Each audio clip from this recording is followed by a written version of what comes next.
Welcome to This is Kimberly A. Bryant. I'm Kimberly, co-host of the Pop Culture Green Room with my twin sister. But this is my solo space to dive deeper. I'm bringing you lifestyle, pop culture, hot topics, reality TV, and fashion. With a little flavor on the side. From hitting local hot spots to cooking with your favorite celebs. We're keeping it fresh, fun, and always on trend. Let's go.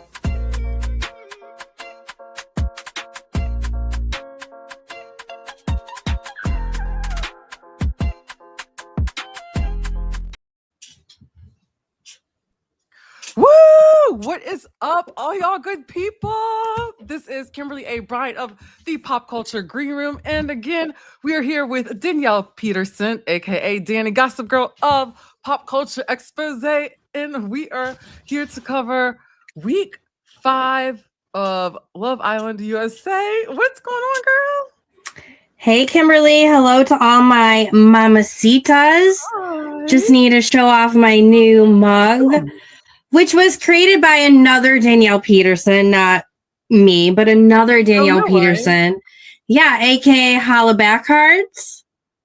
She made this. So go check out Holla Back Cards on Instagram or Etsy, which is where I got that. So cheers to you all. But yeah, I mean, we are so excited, and Kimberly and I are back with sass, shade, and scandal, of course, that you've all been dying for. So excited to talk about week 5, Kimberly. I think it finally brought the heat in the formula that we've been looking for all damn season. Right? It took long enough. We're getting there.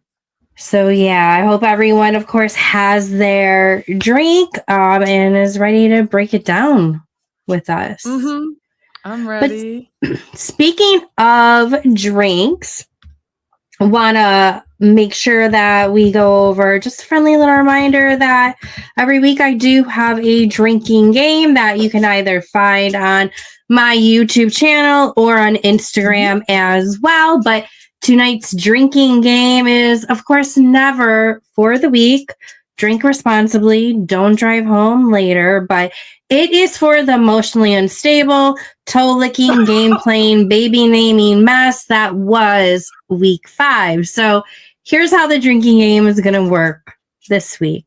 Sip when anyone says they want to be closed off. Again, there was a lot of that this week. Take 2 sips when someone says they're confused, but then makes out with their second option. Chug when someone pretends they're not pressed, but we see those tears, babe. And bonus points if you drink every time Chris is emotionally mature or Amaya absolutely owns the screen. So that is going to be a hell of a lot. But hydrate everyone, because this week had more emotional whiplash than that Casa Amor recoupling. But excited to get into it, Kimberly. Girl, what? I know for sure. And yeah, and go ahead and have fun with like the drinking game. I'm doing a mocktail. I don't know what I did with it because I don't drink alcohol anymore. But, or if you want to do your shots or I don't know, have a good time, whatever floats your boat. I'm sticking to water and pop tonight. What kind of pop you got? Coke. Is it Olipop? No, just Coca-Cola. Oh, there we go. I had that earlier. Yeah. I'm a sucker. I need that caffeine boost because I wake up like 3:30, 4 o'clock. So yeah. Oh God, you do. Super early. But so I think this week, though, Kimberly, we are starting at episode 27, which had to do with some fallout still. So as week 5 starts out with episode 27, the episode kicks off with Clark officially being chosen by Taylor, which stinks hard for Alondria, because that was the episode where they had to write on the cards, I believe, you know, what are your lingering questions for your fellow Islanders? And you can either remain anonymous or own up to it. And during that time, Alondria understandably released everything that she had been holding on. Totally get why she did that, and understandably Taylor could have moved better, but he did have to make the right decision for him. So he finally let it be known Clark is the girl for him. Ace feels deflated on Taylor and Clark. I really like them. I mean, he never lit up for Alondria the way that he lit up for Clark. So I did really, I do like them together. It just stinks that they didn't start off together from the start. I think the public would have had a better perception of that. But I don't know. He does become like a little schoolboy who wants to put forth effort in many different levels. And he didn't have that with Alondra, even though I thought they were so perfect, more perfect on paper than him and Clark. But their vibe is just totally different. It is. It's very different. But it makes you want to watch them more than him and Alondra. You know, it was a sweet couple to begin with, but but it's like the chemistry just wasn't there. So yeah. I'm here for it. But happy he finally closed it off with Alondra, which he should have done a lot sooner ago. He knew that he wasn't going to change his mind. I don't know. I wonder if he just did that, because maybe people would give him shit for it. I don't know. One day we'll find out. Soon we'll find out why. We'll find out very soon why. Maybe by week's end.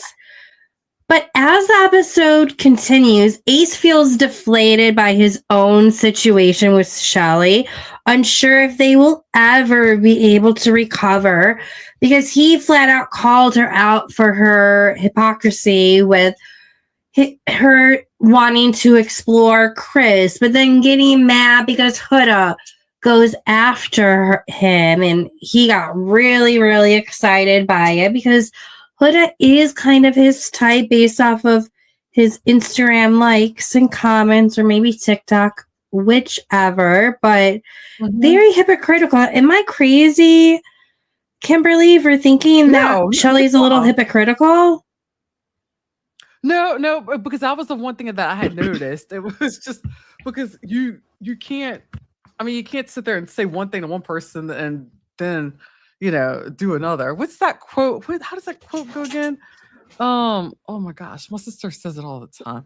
I forgot. It's got something to do with, people basically. What would Blair say? What would Blair say?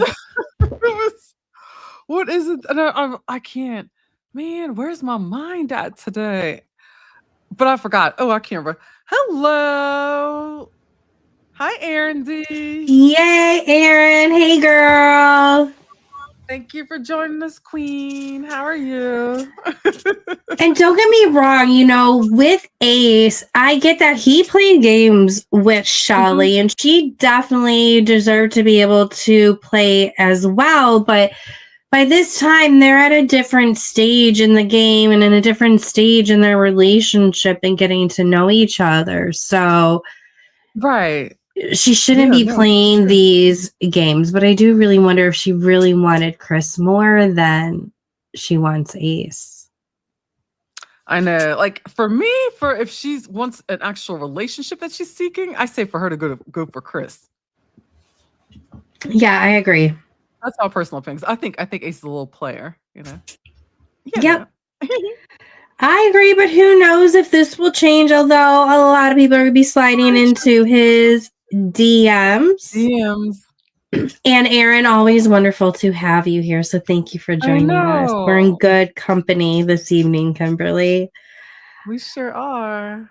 Orlandria then continues to tell Clark that Taylor will just do the same to her, implying that he's spineless and not trustworthy.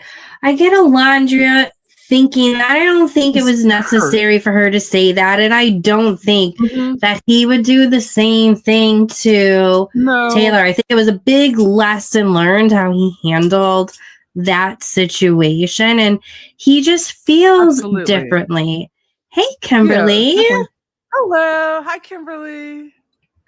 We got double the Kimberly tonight. Oh, no, right, double trouble. Woo-woo. We may not have a Blair, but we've got another Kimberly in the house. What up? Exciting.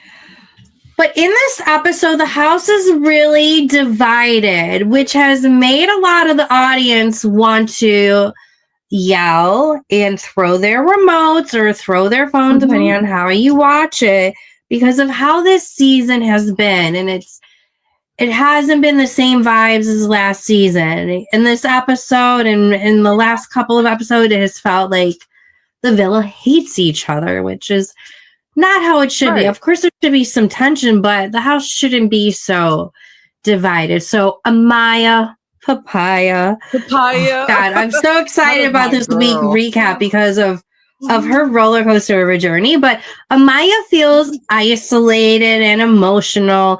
She's convinced that the boys are all gossiping about her, and hello, they are. So she is not paranoid. Although Zach in his recent interview says maybe there are some things that production hasn't shown us. I don't care. Do you believe that? What do you? I don't care. Yeah. I don't care. Maybe there are things, but maybe he takes it a different way than how we would. And maybe all those guys made her feel crazy. Nothing can make me hate Amaya. Right. But not only that, but what bothered me too is the fact that then Ace started again. He can't let go of the whole babe thing. It's like, so what? This is part of like who she is. You know, she says babe and everything. It's like, that's part of her personality. Like, that's who she is. That's her core. Like, if that's, and like, why does he take it so personally? Like, it's so weird. He gets so, did you notice that? How he just gets, it's like he always has like this dramatic response. I think he's bored. He has no reality TV. No, he can't doom scroll TikTok. I'm sure he is a doom scroller TikTok, like many of us. He's creating his own entertainment, you know. Oh, that does make sense. And he's feeling all emotional, so he's got to hop on any bandwagon. But even though Amaya is emotional, she attempts to apologize to Huda and smooth things over for the house with some of their questioning to her. But Huda says she still needs space. She's like, kind of over it. And Zach did also say that he kind of felt like Huda had been bullied in the villa. Again, all of the Islanders seem to have nothing but nice things to say about Huda. If anyone that is watching has heard otherwise, and maybe I'm just going cuckoo crazy because I've seen a lot and everything's bleeding into each other, please correct us. But I haven't seen too many Islanders say anything negative about her. Have you? Besides maybe Jeremiah a little bit here and there, but that still wasn't that bad. Like he wasn't really talking bad about her, just why it didn't work out.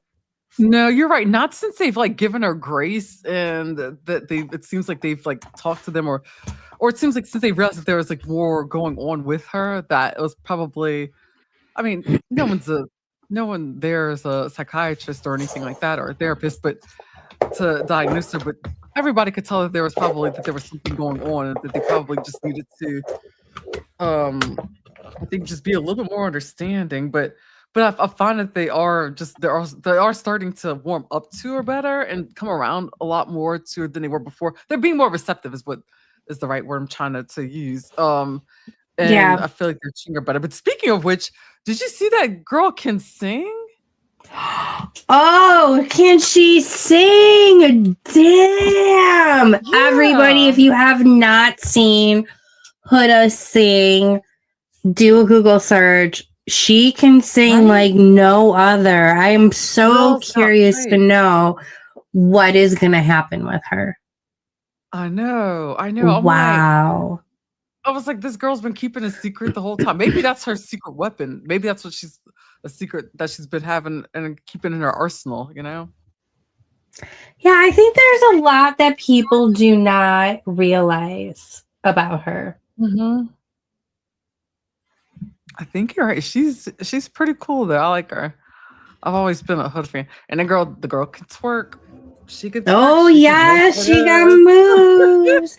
And there's rumors going out there saying that she, you know, really worked the pole as a job. That's all BS. There's no legit evidence to that. Just in case anybody else heard that. Even if she did, I don't see anything wrong with it. No, still nothing wrong with that. But there's just been so many crazy rumors out there that people have started for clicks and whatnot. Yeah. Oh, I get that. But meanwhile, Kimberly, Shelly, and Alondria vent in the speakeasy, with Shelly still frustrated over Ace airing their dirty laundry. I mean, she had to. I mean, he still talked to her in I feel like a calm manner. Yes, it was in front of everyone, but they had not been having the hard level conversations. They've been having very surface level conversations up until this point, in my opinion. But poor Amaya is seen crying before bed. I know. And Grayson is also upset about Pepe's lack of honesty and later explained she felt like collateral damage because she tried to get to the truth of, does Pepe like me? Is he still into Hannah? And he wasn't really explaining anything to her. So she felt like she had a chance, but it's like, oh, you're not even giving me any efforts. Get it together, Grayson. Sorry. I barely remember her. I feel bad. Yeah, no, it's like she's very fleeting to me. Yeah. No offense, beautiful, not saying anything bad about her, but she wasn't in that long. And also, production didn't show a lot of certain Islanders within this like week and a half, 2 weeks. They've really just focused on some set individuals. So, whatever. But as the episode continues, it's all about apologies and progress. Finally. So Alondria apologizes to Huda for exposing her business during the last Villa game. Huda says, you know, she still feels completely alone in the house and no one has her back, which I think she's probably right because, again, a lot of ex-Islanders have said that about her. And, you know, just for the way that she handled the Jeremiah situation, I think she's rewiring herself a certain way because of that blowback. And imagine how isolating it could be, Kimberly. She has a daughter, too, who she meets crazy style, who she's never been gone away from before. And then you have no TV. You don't know what time it is. You can't read a book. You can't listen to music. You can't do diddly squat. I would go insane. Go crazy. Put me in a straitjacket. Yeah, but like you said, just the all those factors in there, just put that in, those elements in there. You're bound to like lose your mind and go crazy. Like you said, it's just, ooh. Yeah. I don't think I could do it. Could you do it? If I had a kid, no, I could not do it. Yeah. Not that I fault anyone that has a kid for going out there and finding love.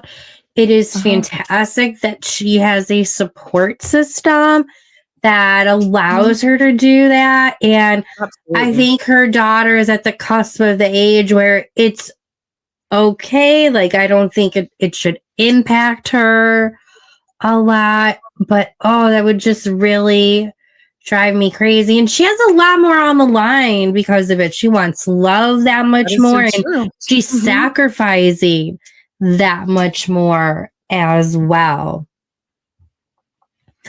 But in the end, Nick and Sierra and Iris and TJ seem to be the two top couples, the two strongest couples in the house. So how did you feel? It's so wild how much can change in a week. So take a shot every week. We say how much it can change in a week because we say that every weekly recap. But how did you feel, Kimberly, about the top 2 couples at the start of this week being Nick and Sierra and Iris? And TJ, share your thoughts while I launch a poll in the chat. So it kind of like it did surprise me a little bit, but then I was like, but why would it? So I do think but see, with me, I'm a fan of Pepe. So anywhere I see Pepe at the top, I'm happy. Ooh, So, yeah. But I'm have like not too like I'm more interested in I don't want to jump ahead of it. Okay, I'm gonna stop there because I was about to like talk too much. You can never talk too much, girl. But then we reach the area of breakups and tension, so Maya curses Zach out and officially unsaying, ooh, we see feisty, spicy Amaya come out. I didn't blame her for saying any of that, so I'm not mad about it. Not mad about it at all. Glad. He deserved it. He's a user. I mean, I guess he's supposed to be a top UK model. He was also on another reality show. Maybe on Big Brother? Yeah, I was about to say that. I think it was UK Big Brother. Maybe he was on. And also Miguel from last season is one of his friends. And a lot of their friends have been on Too Hot to Handle, various Netflix shows. So the boy knows how to play the game, and that clearly is shown as the episodes, progress, and he tries to get into Maya's good graces, but we'll get back into that, Kimberly. But Peppy and Grayson finally have a heart-to-heart. He says she's sweet, but he just doesn't feel it, and she breaks down, saying she feels invisible and stupid. I felt bad. I felt really bad for her, but got where he was coming from. I wonder if he could have been more honest sooner. I don't know if he didn't realize or if production is like, try to get him to go a certain way. Who knows? But whatever. They're a blimp on the radar. Yeah, I really don't pay a whole lot of attention. Yeah.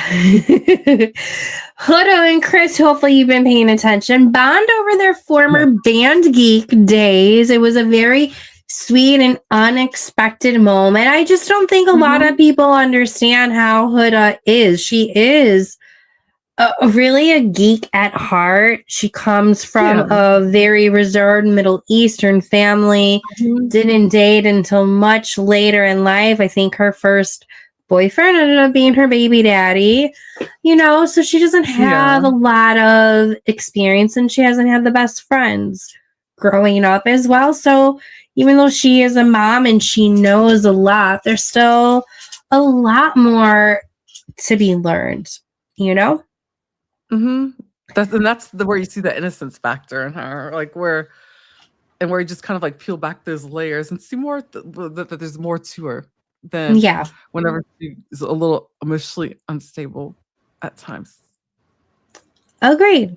And who knows, in that situation, I would probably, even though I'm a lot like Amaya Papaya, I could see myself acting a little Huda when I get upset, but I could work on that. So we all could work on that.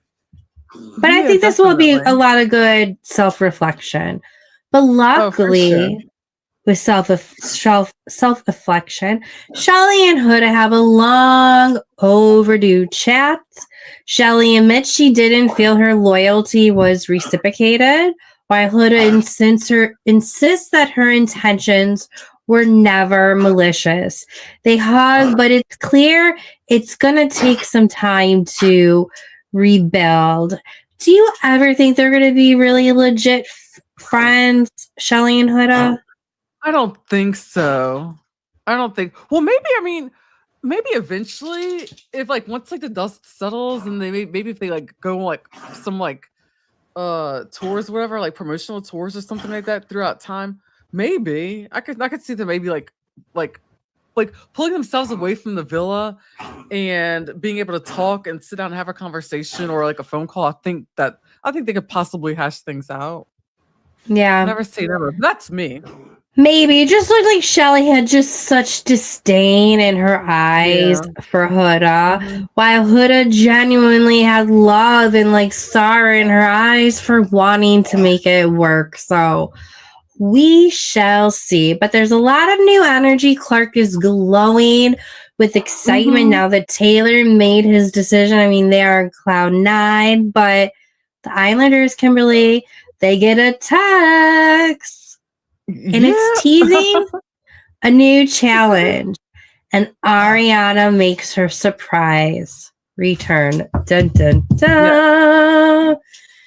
So the challenge is all about the Burst Your Bubble game, which had to do with various rankings that America had, I think, only 2 hours to complete. So there were certain topics that went over. So we will go over how America ranked the Islanders in several categories, and then the drama just popped off.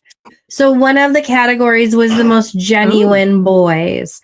So they ranked it Pepe, Chris, Zach, Nick, Elon, Brian, TJ, Austin, Ace, who was so surprised because he thought he put himself all the way to the front. So I want to get into this.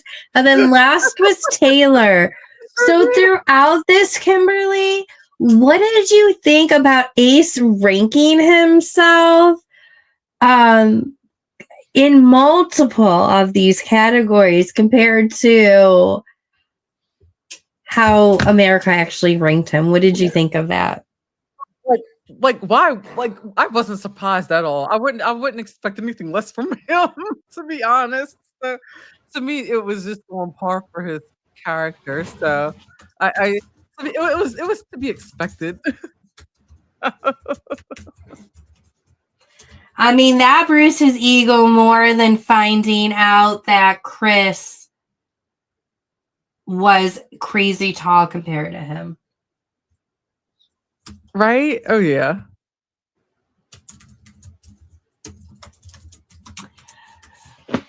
But yeah, Ace looks shook. Taylor's pissed too.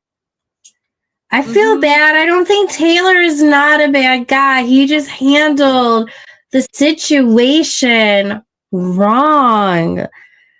So he has not been able to gain any ground with America. I feel really bad for him. But best boyfriend material, Pepe ranked the highest. Taylor at the bottom. Clark is kind of like second guessing everything, but not really second guessing everything. Right. But that's okay. The girls you trust with secrets. The top of that was Amaya, and the bottom was Clark. How bad I felt for Clark and Taylor because they were both consistently marked at the bottom, which has to sting a little bit. Yeah, for sure. It's gotta be tiring, you know, for that to happen over and over again. I wouldn't like that.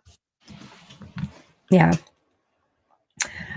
Most to least, or no, hold on real quick. But yeah, Huda, Sierra, and Shelly also ranked low too in Girls You Trust with secrets.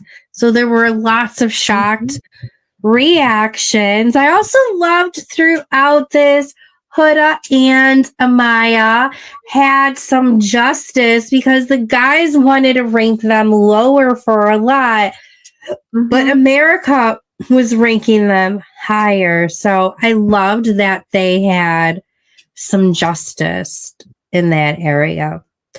Most to least genuine of girls. The top is Amaya, who is so grateful and emotional. The bottom again is Clark at the bottom. Followed right above her is Shelly, and then Andrina, who I totally forgot about. Couples you'd go on vacation with. I'm really surprised. They said Amaya and Zach. I get Amaya, but I don't know. Zach. I wouldn't want to go on vacation with Zach, but that's just me. Not after all that. Yeah. Oh. And then, of course, at the bottom is Clark and Taylor. So, yeah, womp womp. But it's time for public elimination time. All in America voted for least favorite boys and girls. The bottom three of each group face elimination. The girls are Jaden, Grayson, and Andrina. The boys are TJ, Taylor, and Austin. And the Islanders can only save one out of everyone. Not one boy, not one girl, just one. But what's funny? Yeah. I forgot about Austin. Completely forgot about him. It is crazy in a couple of days how you just forget about some of them. Yeah, it's so weird. It's so crazy. Yeah. But the Islanders can only save one, so they stand each behind one Islander. The final result is that Taylor is saved, but barely. Alondria wanted Austin, but Sierra broke the tie and chose Taylor, which she is none too happy about. Alondria is not happy about that. Iris is devastated that TJ is going home. I felt really bad by it because everyone did feel their genuine connection. But she doesn't leave with him, but plans to reunite on the outside. What did you feel about them being separated? I wasn't really a fan of it, but I was like, it is what it is. But then I was like, I wasn't really a fan of it, but at the same time, I was kind of like, I mean, I guess I'll observe it and just see what happens, how everything plays out. Yeah, he's not my favorite guy per se, but I felt like they had the most genuine connection at that point out of everyone in the house. But with how this week has transpired, I'm here for it now. I was not here for it in the beginning, and it made me feel bad for TJ, which I never thought I would feel bad for him. But that's how that episode ends. And then we get into episode 28, honey. And that's all about the aftermath of the vote. And there's a lot of emotional check-in. So Taylor finally apologizes to Clark for the emotional roller coaster. But they're choosing to just focus on the positives. Ace and Shelly are confused.com over their low America rankings, but thankful that their relationship wasn't shaken. I think they probably trauma bonded through that ranking, Kimberly, and both of their egos got deflated. That's what, I think they just realized it's like, okay, now it's go time. Yep. Yep. Elon's Delulu is peaking. He thinks Iris is staying mean. She's open to him. It's so laughable. The other guys disagree. Zach is clearly trying to stay relevant by pretending Amaya is an option. Again, America, we see you. He's only doing that now because he knows that she's the princess of the people. Oh, yeah. 1000%. So, yeah. But finally, there's a new day after that dumping of 5 people. It's a new day, new move. So, Shelly finally whips up breakfast for Ace to show her commitment, growth, I guess. Peppy and Iris chat. Make them pancakes. Is that what they all make always? I didn't pay attention. I think so because they don't have a lot of ingredients to cook with. I think it was that. Yeah, or it could be eggs or like butter toast, something like that. But Peppy and Iris chat. They bond over heartbreaks and shared experiences with other Islanders, even speculating they could be a match. So, what do you think about Pepe and Iris? Did you see it coming? What do you think of them? I didn't really see it coming, but I mean, I'm here for it. I want to see where it goes. because there was more chemistry there than I would have ever thought would have been. Yeah, I was really And surprised. And she I was seemed like, so, okay, y'all. Yeah. smitten with TJ. Mm-hmm. But I she was also know. probably rethinking after she kept on seeing TJ ranked so low. She's probably wondering, Mm-hmm. what do I not see that he sees? Oh, for sure. But couldn't Huda and Chris have a heart to heart? I want to say that they are the couple that consistently have some of the best and most adult heart to hearts about his future and identity beyond basketball.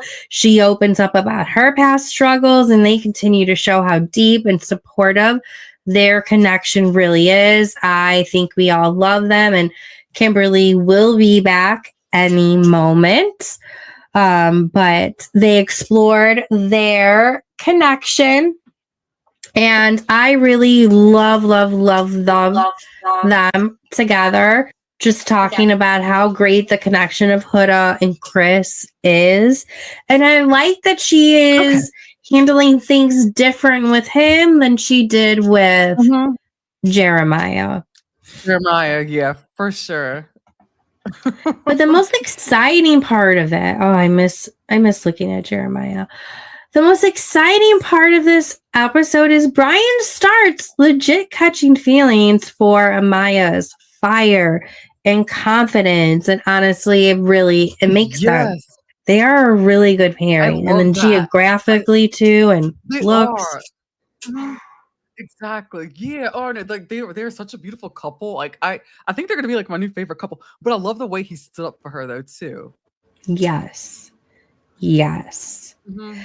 But it's another challenge time. Crashing out, Kimberly. So cue the slime, the pies, the chaos, and of course, what is a Love Island challenge without some kisses? So Zach is laid on thick with Amaya, which really just want to make me throw up a little bit. It was like driving me crazy by how apparent he was.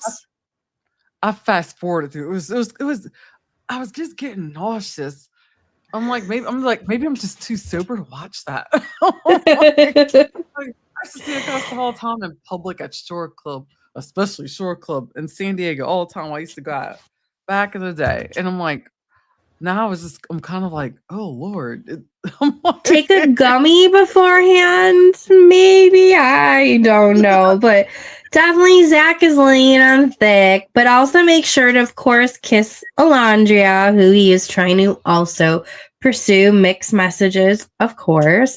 Pepe picks Iris for the kiss and calls it amazing. She is beyond blushing.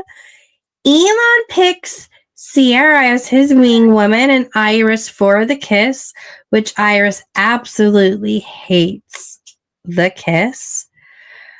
Brian goes in for a kiss with Amaya, and it is everything. She calls him the best kiss of her entire Love Island experience. I mean, on a scale of 1 to 10, Kimberly, how do you think their chemistry is? I'm here for it. So I think it is at I'm going to say a 9. I'm going to ask the audience too.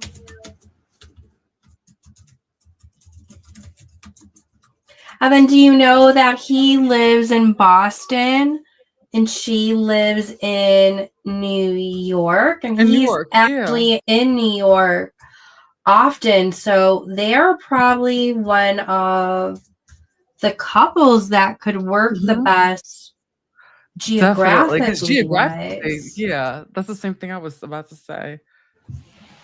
Geographically, that works. Yeah. But anyone who is watching live, please go to the polls. Been launching polls in the chat that you can join with us on. But of course, on my YouTube page, also in my Instagram stories, I have daily polls as well if you're a poll type of person. So check it out. For sure. Yeah, her polls are so much fun. So yeah, definitely check them out. And at DaniGossipGirl on Instagram and TikTok and and YouTube as well. And then also too, don't forget to like, follow, subscribe, and share. Don't forget to share. Do this all the live. things. Yeah, all that, y'all. Yeah, This is follow good all the shit. different channels. Mhm. But post the challenge, Kimberly. There's chaos and conversations. Amaya and Zach squash things and officially downgrade to just friends, probably for the best. I will definitely for the best. Not probably for the best. Definitely for the best. Nick and Sarah happy, low drama, but producers seem to be toning them down due the controversy that happened where she was called multiple times using an Asian slur, discriminatory slur she should not on it, right? be using. Not with her apology, but okay. But she did it multiple times. Shelly finally chats with Chris. He explains his shift post Casa. She accepts it, though she's clearly still a little wistful about him. I think she really wants him compared to Ace, but she has to go this path with Ace. But you better believe I wouldn't doubt it that we see them after Love Island ends being papped, going on a date, Chris and Shelly. You know what? I think so. I could definitely see that. Yeah. Peppy and Iris explore the unexpected park. She's intrigued, though still emotionally processing TJ's exit. Then it's time for late night love and speakeasy sparks. I love the speakeasy. I think that's a really good addition. Cool. This year. New? It's new yeah, the year, speakeasy is new this year. The sauna. The sauna, which I think we've only seen used once. And the photo booth. You're right. That's new. Not a whole lot. Yeah. And I'm trying to think. I love it. And then what else is new? Just those and then wait a minute, there was the good Lord, I can't think straight. One more thing was new at Casa Amor, that circle room where you had to spin the door to get into that little nook. That was new. That was new? Okay. Yeah. Yeah. I'm gonna have to go back and one day just kind of like go back and like rewatch and just kind of like, just out of boredom, out of shits and giggles, just kind of like deep dive and see what I can come up with. Go back to older seasons. Yeah. Oh, I know. Highly recommend it. Did you want to talk about? Oh, yeah. Also, drop it in the comments. Go to a poll again on my YouTube page. Or if you're watching the replay crew afterwards, Kimberly and I want to keep these Wednesday lives going. So we're wondering if you are interested in us covering Love Island. Is it Beyond the Villa or After Villa? Beyond the Villa? Beyond the Villa, I think it's called. Beyond the Villa. And we could potentially cover Love Island UK as well. The current season, which is supposed to be a lot better than the US season this year. And have you ever seen a UK season, Kimberly? I have not. Have you?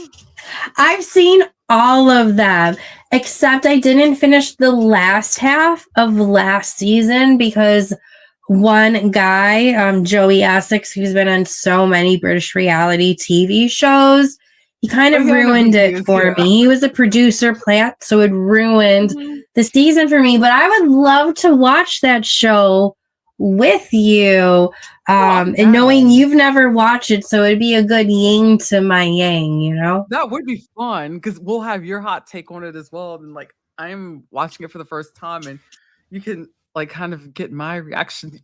Girl, let's do it. Let's do the damn thing. Yeah. What? So be on the lookout, but being on the lookout in the speakeasy, Kimberly. Oh, where's my fan at again? Oh, I did just draw. Amaya and Bryant head to the speakeasy, and it's full on rom-com.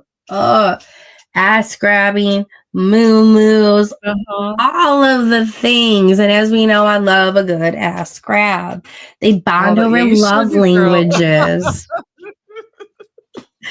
They bond over love languages. She's touch, he's words, emotional awareness, and their shared passion for real connection. Speaking of love languages, Kimberly, you know, you are a single lady. If there are any interesting gentlemen out there that have a checklist to reach, what is your love language for those parties interested, Kimberly? Ooh, that is a good question. You know, why am I like struggling with this right now? Like maybe because I'm put on the spot, but I was thinking about this the other day. It is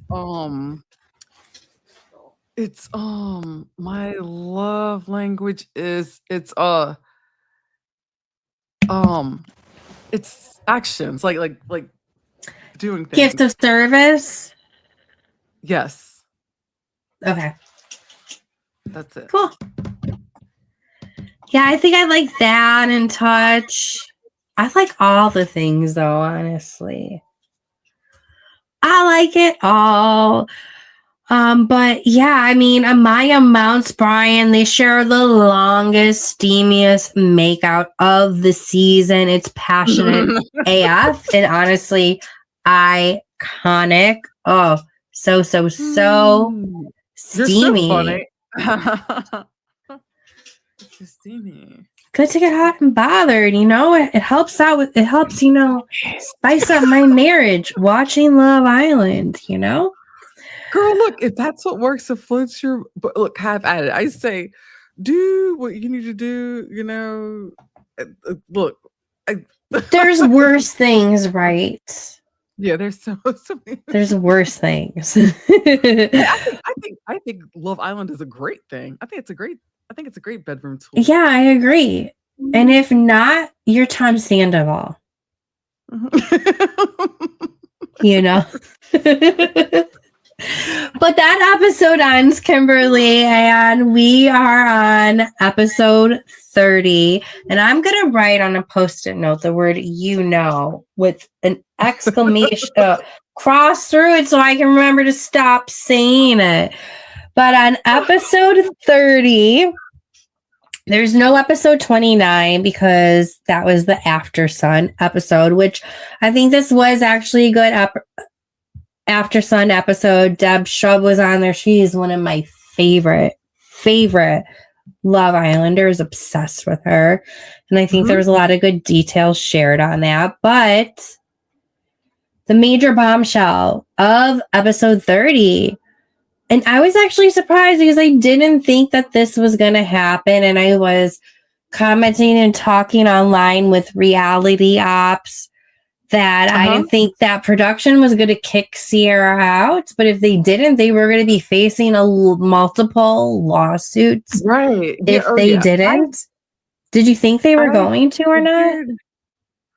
I figured that they were going to because of legal action. That's mainly, I figured that like some kind of legal recourse would probably happen if they did not take her off of the show. What do you think?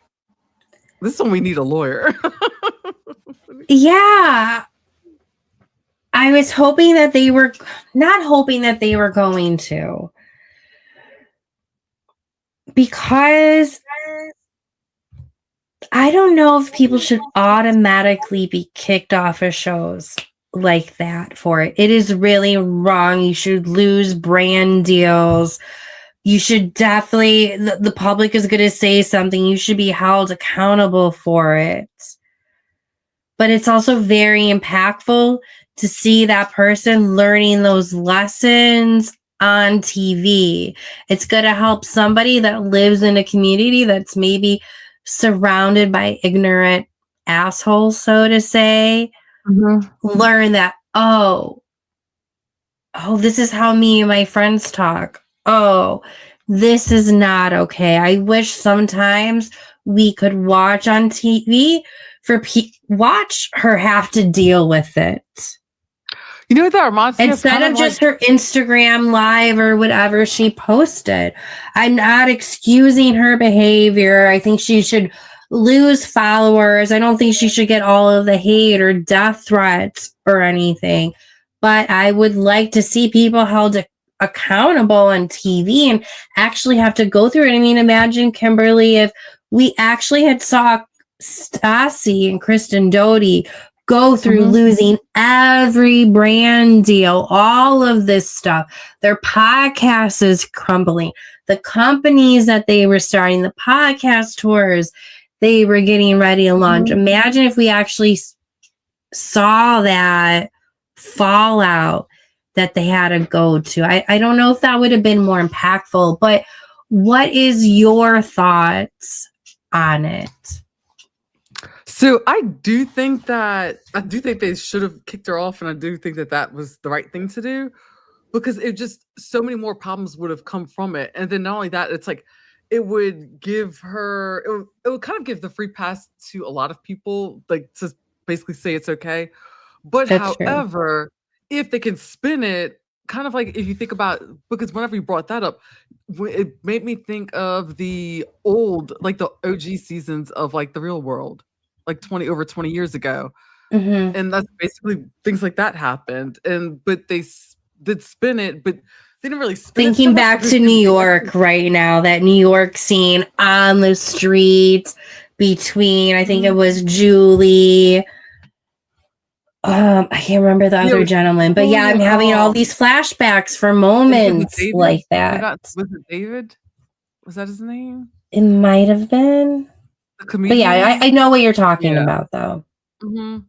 But yeah, and it's like, it makes you think that, because we watched them actually try to come up with this resolution and try to understand, and like, you just kind of like wonder, like, today, if that would happen. But now it's like, I don't know, people seem to double down a lot and are kind of unapologetic, which that's kind of like what happened. That's what bit Sierra ultimately too, also, because it's like when those posts and everything came up, it's like from her past, it's her recent past, she doubled down on them.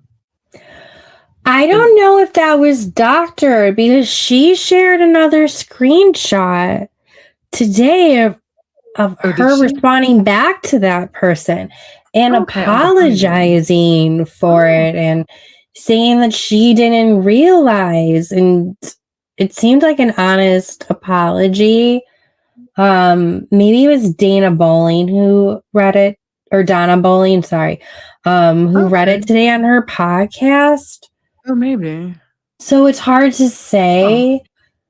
I will say Ulissa, though, she doubled down on, she apologized at first. She just posted, just black background, white words. Yeah, oh yeah. Sierra posted a video last night, which did seem a little PR. But again, I would rather just see her go through it and see what her reaction is to it, and see her have to answer Nick, Alondria, all of these people that she's close to into that house for her actions. That would have been crazy impactful. And then afterwards, maybe kick her off. I don't know. Definitely. But yeah, if you do it for one, you have to do it for all. But she supposedly broke down crying and apologized. Her parents spoke out, admitting her actions were wrong, but condemning the death threats and hate. I think they even had ICE called on them too, which is not cool in this current climate that we're in. I don't think that that's needed, but the Islanders were informed of the incident. And this brings up the broader concerns about mental health, Kimberly, especially after past unalivings in the UK franchises. I think at least 3 individuals, including the OG host, unalive themselves because of the way the public treated them. So that's just something that people do need to be mindful of. We're not meant to be people's judge and jury. They're going to have their own fallout that they have to deal with. But I don't think that we need to stoop as low as she or anyone stoops. Right. I think if anything, she just needs to back away from the public eye for a while. Yeah, and get better friends too. Get better friends. Her inner circle, she has some problematic friends like Brooke Schofield, if I'm saying her name right, who's also linked to racist remarks and was canceled at one point too. So she might need to get better friends as well. But let's move on from Sierra, done and over with. Nick Landria, what? Nick Landria, who? Yeah. But it is time, Kimberly, for a couple check-ins. What? Nick Landria, is that the name they came up with? He came up with Nilandria, but everybody on the streets is calling them Nick Landria. So you'll see that hashtag trending I saw. So that's what everyone is calling them. So time for a couple check-ins and emotional growth. Huda and Chris continue to have deep conversations galore. Talked about wanting a best friend and a partner, past struggles and growth. And she says, real men exist. They're playing it differently and loving it. Then it's time for Amaya and Bryant. Straight up magic. She feels safe, smart, sexy, all the things. He says she makes him feel young, and she's checking all of the boxes for him. So it's just so much flirty giggles, serious chemistry. They can't keep their hands off of each other. Obviously, he loves the touching. He loves the babe calling. He loves everything. Amaya. He is her biggest fan. Then is Iris and Pepe. They become more of a thing. They feel so comfortable, and conversations around family bring them closer. But note, it's awkward since Pepe was TJ's closest friend in the villa per conversations interviews that TJ has had since then. But then there's Shelly and Ace. Emotional childhood conversations. Talking, Shelly, has lived in shelters. They both have lived in bad neighborhoods. Ace has slept on park benches before. They're finally letting their walls down, though she feels a little bit disconnected still. But this is damn conversations, Kimberly. They should have been having a week or two ago. Yeah. So, what's going on? What? And I'm so frustrated because it's finally starting to become Love Island, and it's ending in a couple of goddamn days. I know. Frustrated. I know. I'm sorry, Lord. I just took your name in vain. I'm very sorry. I'm frustrated, though. I'm frustrated. But let's move into something I'm not frustrated about. I am surprised. I'm surprised, but not surprised. Alandria and Nick. With Sierra gone, Nick is recentering, totally recentering. And Alandria is right there for him. Nick is lighting up with her in ways he didn't with Sierra. Bonus, Kimberly, and I don't know if this is one I've tagged you in a lot of TikToks this week. Again, we don't talk a lot during the week about our thoughts, even though I'm dying to. But I've been tagging you in a lot of TikToks, so I'm not sure if you saw the one with Nick's mom who loves Alandria and says she just brings out, the real men in these boys, and she's obsessed with them. But he loves being in her presence and just wants to do everything to make her happy. I really love it. Do you think it's legit?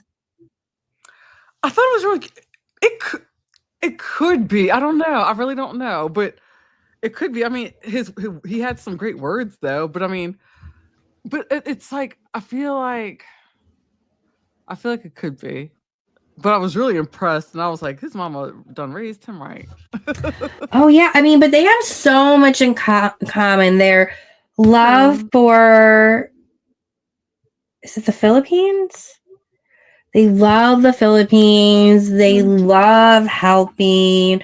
I don't know if you've also seen, Alondria has this heart necklace where it's really two hearts that can be separated. Nick is now wearing the other half of it. Oh, how did I miss this? So pay attention to that in the next episode. See if he's wearing like a heart or half of a heart necklace, and she's wearing the same one. So I think they might legitimately be getting closer, and they keep on saying, you know, I think all of this has brought us together. Yeah. But speaking of cuteness, Clark and Taylor, I never thought I'd be rooting for them as much. I was never rooting against them because I always thought that they were a better pairing. I just wanted him to stand on business and let it be known so Alondra can move on and find somebody better and brighter. She could have been with Jalen or someone, but Clark and Taylor plans a dream breakfast picnic, exactly what Clark described as her ideal date. She's glowing, laughing, and literal tear falls from her eye. Enjoy. It's giving should have been coupled from damn day one, in my humble opinion. But then next, Kimberly's desperation files. Elon tried shooting his shot with Amaya again, praising her open heart and saying he likes her energy. I mean, I give him A+ for effort. Like, he really put himself out there. And I don't think he was lying about words that he said about Amaya. I don't think his intentions were necessarily true. But speaking of desperation, who's the most desperate guy of all in this episode, do you think, Kimberly? I would say in this one here, oh my gosh. Can I get a Z? Can I get an A? Oh, can Zach. I get a K? Yeah, Zach, definitely. Yeah. I was going to say to him, either like him or, but then again, I didn't see much of Austin. So I don't think Austin was, no. Oh, yeah, I forgot. Oh, no, because Austin got kicked off in the last episode, remember? Oh, wait, that's right. Yeah. Oh, my gosh. He's gone. He's gone.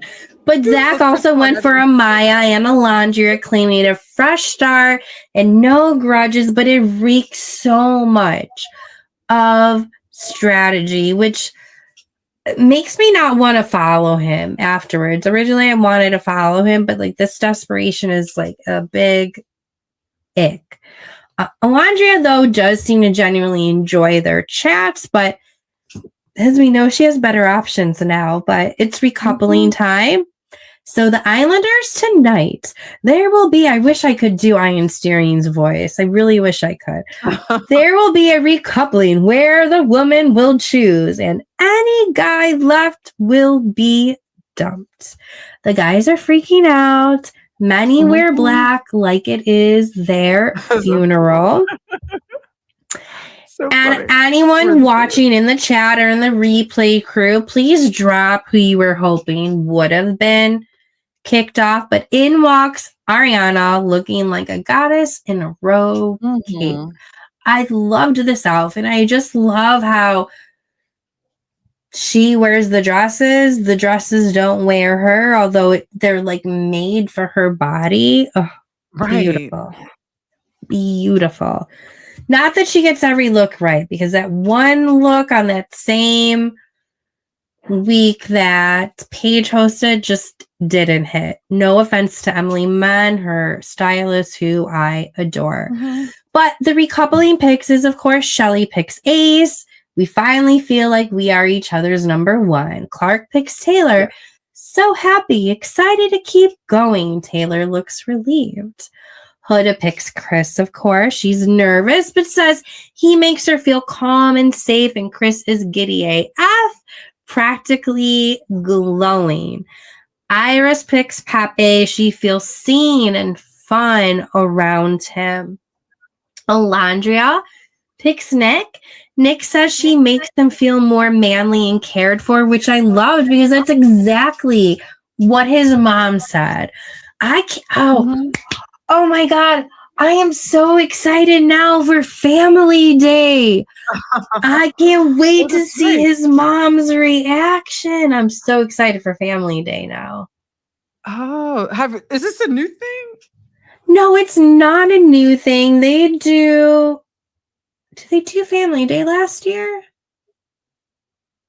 See, I didn't finish it last year. Yes, they did do Family Day. No, Family Day is a thing every year. Although for the first time in a while, they haven't done this since like the earlier seasons. They're actually flying out the family and friends to do it in person. Since right before COVID, it became virtual, which is cheap in my opinion, but I can't wait to see it. So it will be good. And that will also be good because I imagine hopefully some of those family members would stick around 48 hours until after those Islanders get off, but we'll see. I'm excited for it. Amaya picks Bryant, the speech of the season. He doesn't dim my light, he illuminates it. Oh, that's how I feel about my husband, honestly. He's the water to my fire. So, you know, sometimes you see two people together and they just vibe, and it's like, I don't know if they see what everyone who is watching them see, which Kimberly, not to be a little bit of a weirdo, and this is something that like popped into my head, but there was once somebody that you collaborated with. It was a while ago. I don't even know if it was this year, maybe last year. There's a very talented lawyer you collaborated with, but I'm just saying, the chemistry was like, damn. Not to put you or him on the spot, but that's the only person I ever vibed with on a podcast. So random. Yeah, no, sorry, but if I had to compare, you know, somebody to Amaya and Brian, it would be you and him, not to put you on the spot. But no, I mean, he was really funny and he was really good and had a lot of good topics to talk about as well. He would be a good one to have, you know, his own podcast, especially with everybody wanting to hear lawyers so much. I know, but if not, go grab drinks. You guys had good chemistry, Kimberly. Go for it. I don't know if you guys have talked for a while, so just saying. But moving on, Kimberly, tell him to start his own podcast. I would totally subscribe. But after one, yeah, he needs his own television show. My cousin was saying that, like a television series. He's really good on camera. Oh, I'd be down for that. Yeah. But after that wonderful speech and thinking about great chemistry, Kimberly, I'm happy to have made you blush a little bit. Dumped is Zach with a K and Elon. They are sent packing, both leaving totally gracefully. The villa supports Amaya and sees her glowing more than ever. So that's the end of that episode. And then we start with episode 31. We just have this and one more to go. And this episode is all about the baby crying. Oh, yeah. It's one of my least favorite challenges because who wants to hear babies crying? But it is nice seeing the sides it brings out in people and the conversations it sparks. But there's still sexy vibes and a hideaway night to remember. So we open up right after the recoupling, and for the first time all season, the villa vibe is light, fun, and dare we say, actually joyful. Joyful. Oh, I'm thinking of Sister Act right now. That energy carries straight into the night where things start to get steamy. I also think the energy changed as soon as Sierra left the house too. I think she was like a secret little bad birdie in people's ears trying to like stir shit, but I could be wrong. But things get steamy, so let's hold that thought because the next morning, the crying, like things get very steamy as the lights go down and the Islanders are in their bed. But the next morning, the crying begins because, yep, it is baby day. Each couple gets their fake baby, and while the guys step up for daddy duty, the girls enjoy a much-needed champagne brunch. The boys even turn baby duty into a stroller race, and our winners for both best parents end up being Clark and Taylor, who took it very serious. The one that took it the least serious seemed to be Shelly.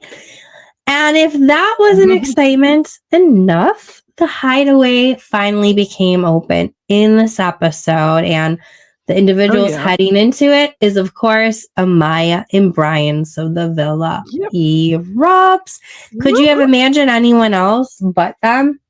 No, absolutely not. I think it was meant to be with the two of them, and I was happy. I was happy for that. Yeah, me too. Them. I really do. Yeah, it's been so fun watching her journey in this house and her getting, everything that she deserves.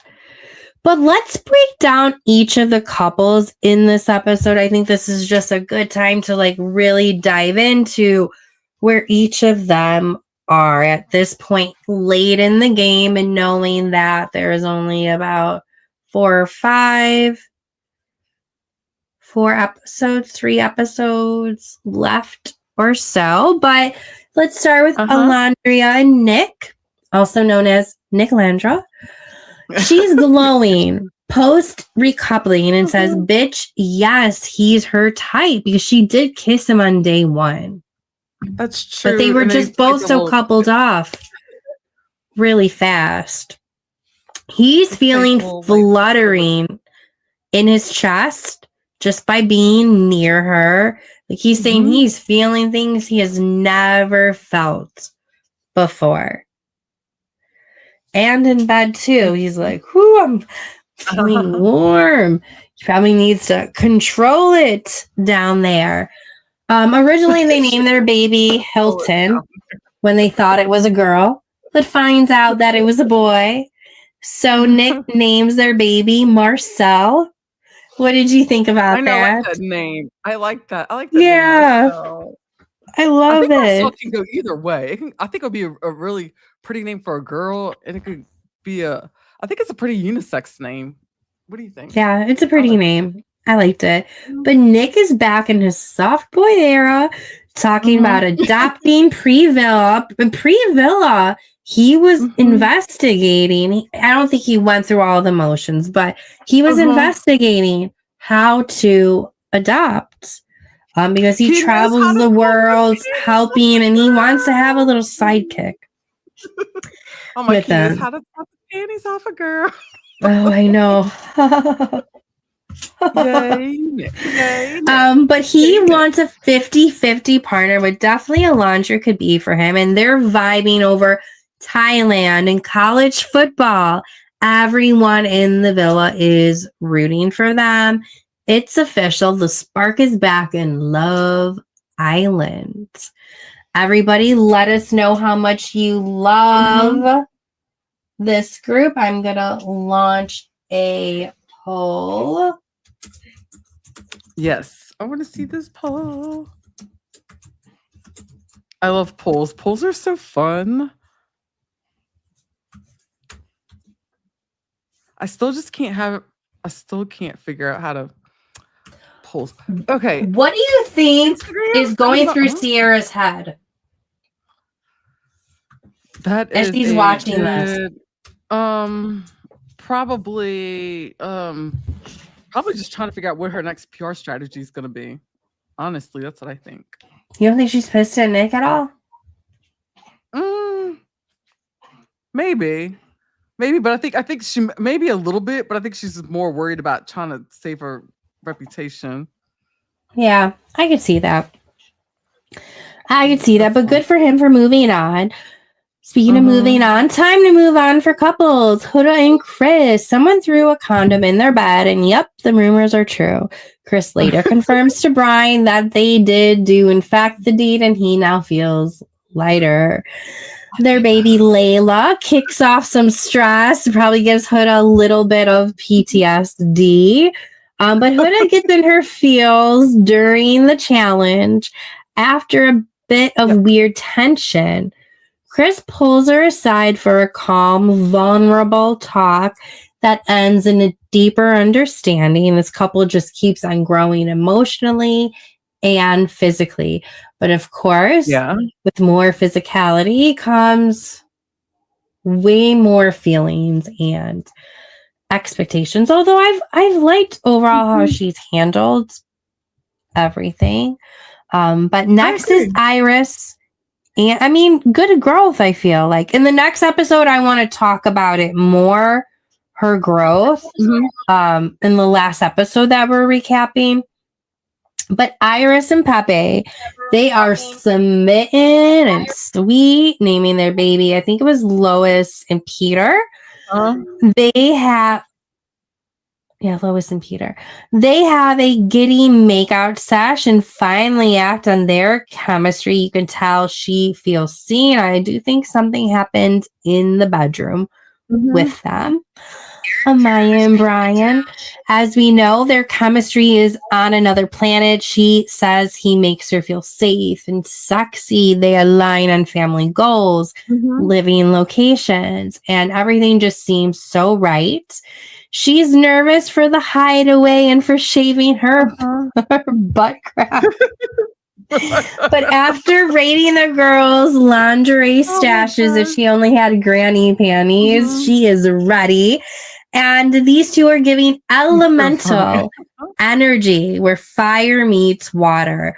Aaron D, if you are still in here, you would probably love this reference. I mean, it made me think of Elemental when she said, you know, I'm his fire, or I forgot what she said, where she's the fire to his water, vice versa, something along that. So speaking of which, if you are a Disney fan, follow our girl Erin D on YouTube. She has daily polls as well about Disney and weekly trivia too, which is super, super fun.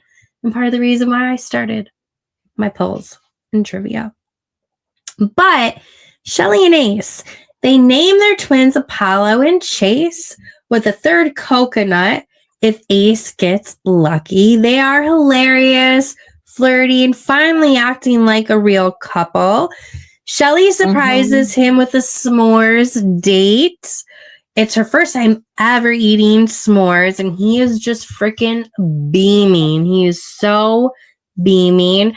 These two have finally hit their groove. It took long enough. I don't think it's going to last, but they're finally hitting their groove. How long do you think they're going to last on the outside, Kimberly? I will give them maybe about 2 months. 2 months? Maybe. If any longer, I wonder if they'll just be faking it because they want brand deals. Hopefully we're wrong, though. Probably. Yeah. Good question.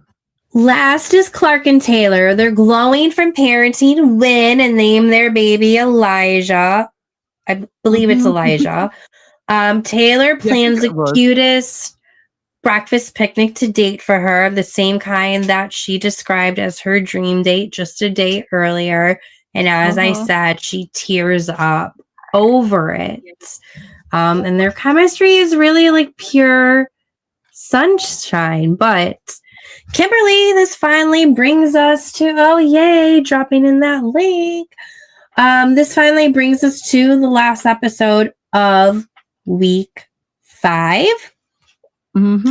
As things really kick off in the hideaway. So at the end of last episode is when Amaya, Papaya, and Brian got selected for the hideaway. This episode opens up with them in the hideaway. She is in a cute, sexy, hot pink number.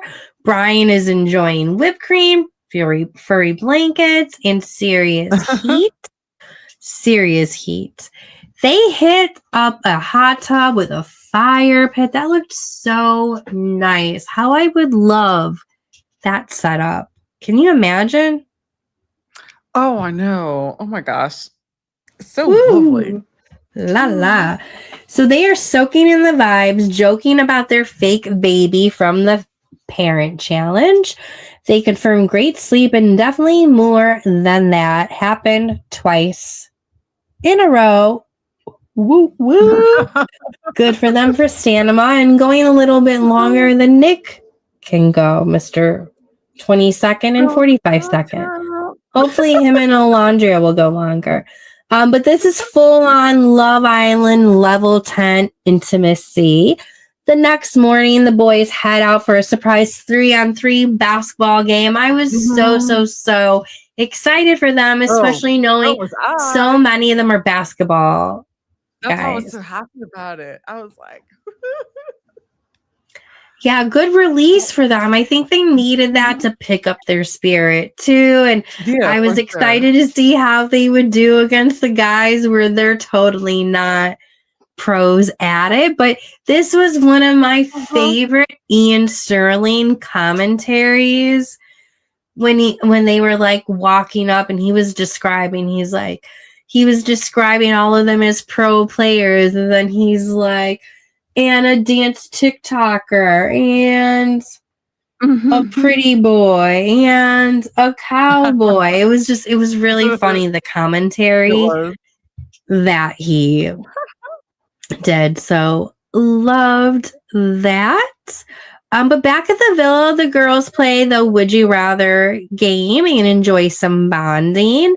Then a dramatic fire pit text comes. America has voted, and the least favorite couple is going to be dumped.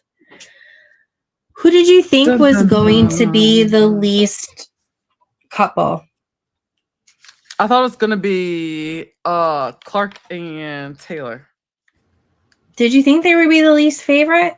Oh, yeah. I mean, that would make sense, especially after that other competition where America ranked everyone. So, yeah, that would make sense. I felt bad for them, especially after, their growth, which we will get into. So, let's do the couple breakdowns at the end of this week. We have Amaya and Bryant, which are Hideaway royalty, still glowing from the Hideaway. Bryant, as I said, says he feels lighter. Amaya confirms they got it on twice. In the girls' chat, they keep on saying, eat that kitty. Eat that kitty. Eat that kitty. Oh, there's another. In the Hideaway. Eat that kitty. Eat that kitty.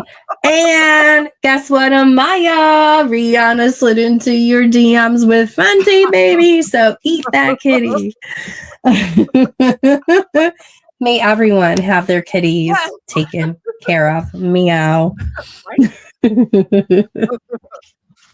They both describe each other as best friends who get each other. I really could see that.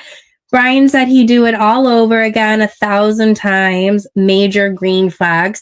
They are actually, now that it's hitting me, they are giving me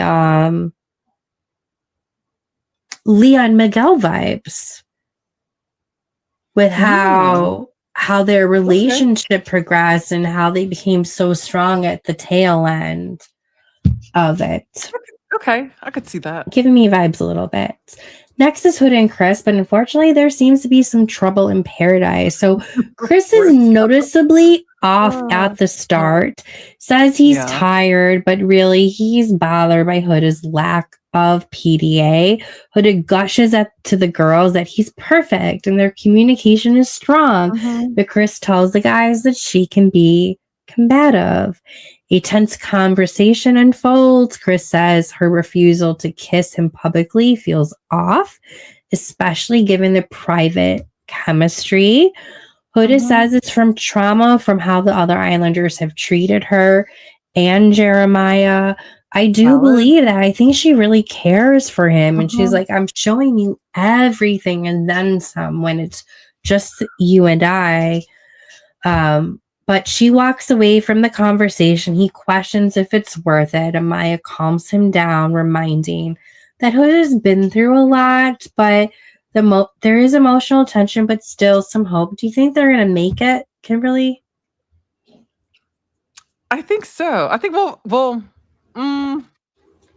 I think they'll make it for a little bit. I'm giving them the benefit of the doubt. Yeah. Fingers crossed. Second to last couple is Alondria, or no, not second to last couple. Next is Alondria Nick, who has had one of the biggest glow ups, feeling cozy and cute in bed. Nick tells the guy he just wants to make Alondria happy and is giving his all now. Alondria tells the girl he used to feel guilty, or she used to feel guilty, but now it just feels natural. Is this a friend to lover storyline, Kimberly? I think it's a lover storyline. Yeah. I think so too. Lover storyline. And as she is going the lover route, she's also happy for Taylor and Clark, but she's clearly setting her own journey now. Good for her, as she should. Yes. And then next, go and get it. Go get that kitty. Islanders unanimously call out that Shelly didn't show up during her parenting challenge, which is the reason why they were voted the worst of parents, Shelly and Ace. Not a ton of movement here, but the relationship still seems like, they're doing their thing and they're going through the motions and heating up as Iris and Pepe. They're heating up behind the scenes, get very physical as the night ends, and quietly becomes more serious under the radar couple to watch. But our last couple is Taylor and Clark. Cheer love and a final kiss goodbye. I don't know if a lot of people know, but Taylor is a professional cheerleader. Oh, really? She's had a decent career.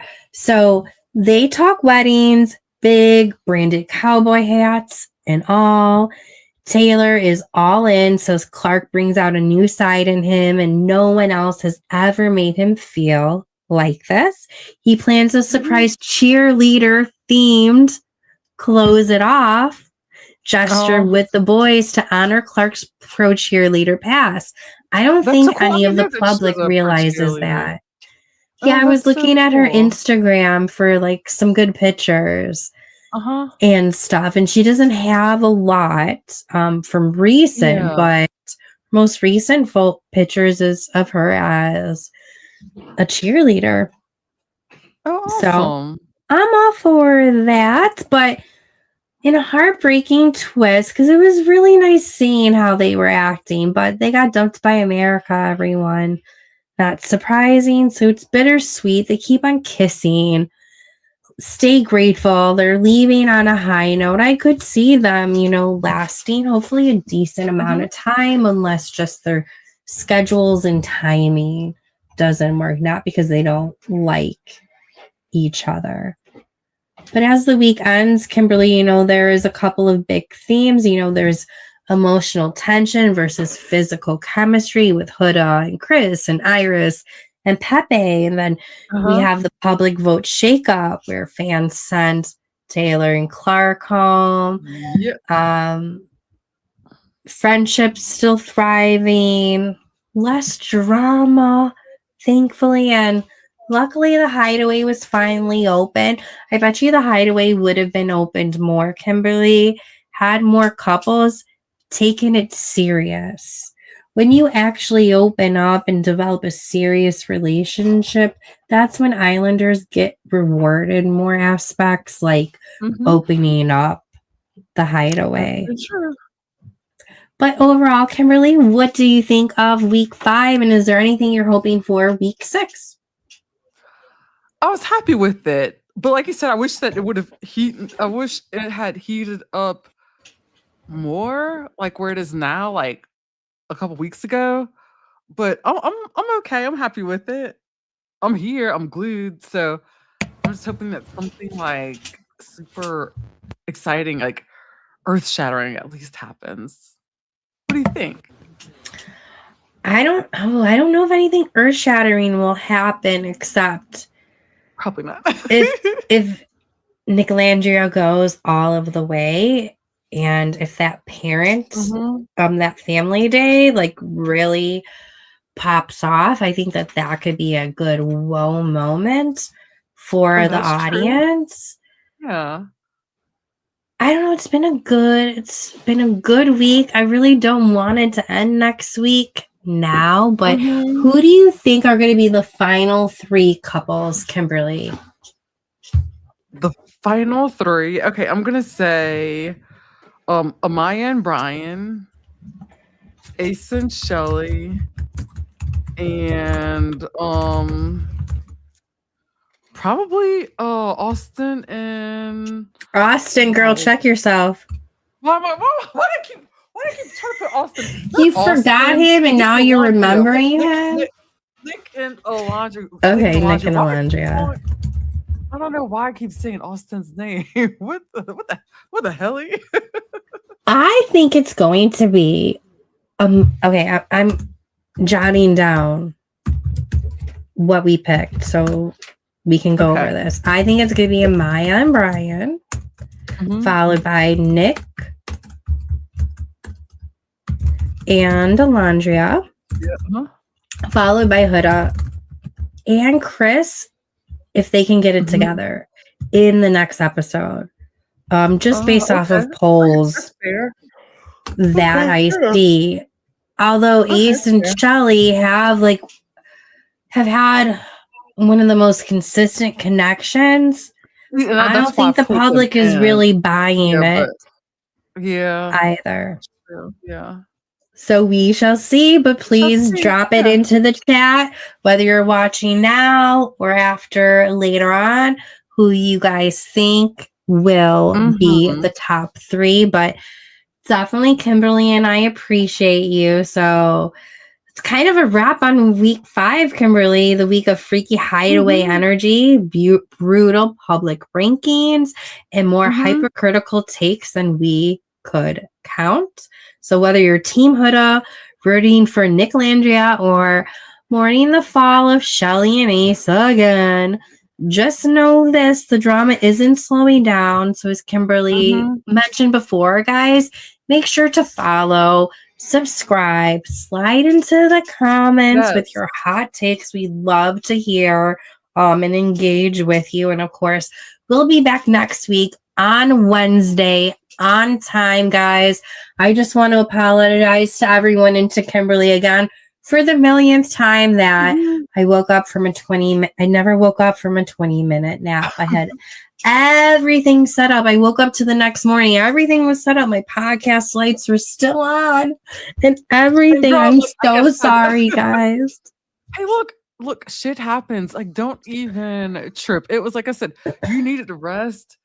Those things happen. I was just glad that you were okay. That was the most important thing. I was like, I'm okay. I was like an emergency that I didn't know about. No, not getting dumped from a villa or from a group chat. So I am good and excited to do this again with you next week, Kimberly. Oh, for sure. And actually, I'm starting to think my gears are starting to turn. Maybe we should come up with some kind of like cool giveaway next week. I like that. We could toss I think we can totally come up. Yes, I like that. So everyone, make sure to know what's going on with the giveaway that Kimberly and I will do together. Follow us on Instagram, myself at DaniGossipGirl, Kimberly at either the Pop Culture Green Room, or this is Kimberly A. Bryant. You see the names everywhere. Make sure to follow us there, and we will have instructions or more details on there, what the giveaway will be and how you guys can partake in that. I love that idea, Kimberly. Best idea of the week, girl. I was, for whatever reason, I just started kind of like my gears started turning. And I was like, you know what? Maybe to just kind of like wrap up the season, I was like, why don't we do like a fun giveaway to get more people to come in here and participate, watch, and then I'm like, why not? Yeah, I like that. Okay, let's think of something cool. I'm all for that. Awesome. Sweet. So join us next time for the giveaway, polls, all of the stuff.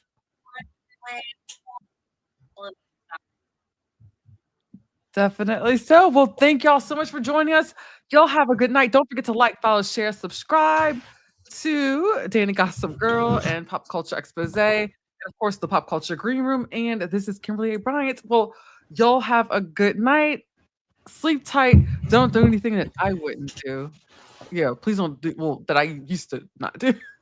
And wake up from your alarms, guys. Yeah. All right. Have a good night. Love y'all. Bye. Bye, guys.